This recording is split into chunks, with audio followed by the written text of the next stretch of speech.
أعوذ بالله من الشيطان الرجيم.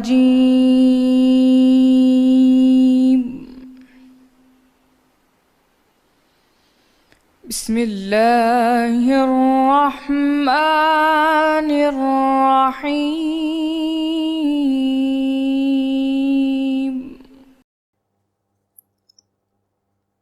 اور اللہ ہی تو ہے جس نے باغ پیدا کیے، چھتریوں پر چڑھائے ہوئے بھی اور جو چھتریوں پر نہیں چڑھائے ہوئے وہ بھی، اور کھجور اور کھیتی جن کے طرح طرح کے پھل ہوتے ہیں، اور زیتون اور انار جو بعض باتوں میں ایک دوسرے سے ملتے جلتے ہیں اور بعض باتوں میں نہیں ملتے۔ جب یہ چیزیں پھلیں تو ان کے پھل کھاؤ، اور جس دن پھل توڑو اور کھیتی کاٹو، اللہ کا حق بھی اس میں سے ادا کرو، اور بے جا نہ اڑانا کہ اللہ بے جا اڑانے والوں کو دوست نہیں رکھتا۔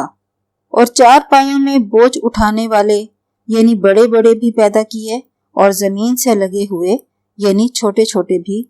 پس اللہ کا دیا ہوا رزق کھاؤ، اور شیطان کے قدموں پر یعنی اس کے بتائے ہوئے راستوں پر نہ چلو، وہ تمہارا سرین دشمن ہے۔ یہ بڑے چھوٹے چار پائے 8 قسم کے ہیں، 2 بھیڑوں میں سے اور 2 بکریوں میں سے، یعنی ایک نر اور ایک مادہ۔ اے پیغمبر ان سے پوچھو کہ اللہ نے دونوں کے نروں کو حرام کیا ہے یا دونوں کی مادہ کو، یا جو بچہ ماں کے پیٹ میں لپٹ رہا ہو اسے؟ اگر سچے ہو تو مجھے سند سے بتاؤ۔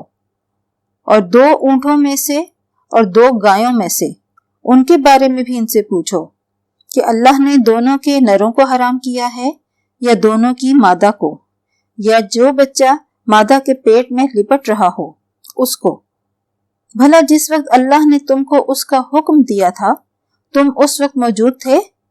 تو اس شخص سے زیادہ کون ظالم ہے جو اللہ پر جھوٹ باندھے تاکہ بغیر علم کے لوگوں کو گمراہ کرے؟ کچھ شک نہیں کہ اللہ ظالم لوگوں کو ہدایت نہیں دیتا۔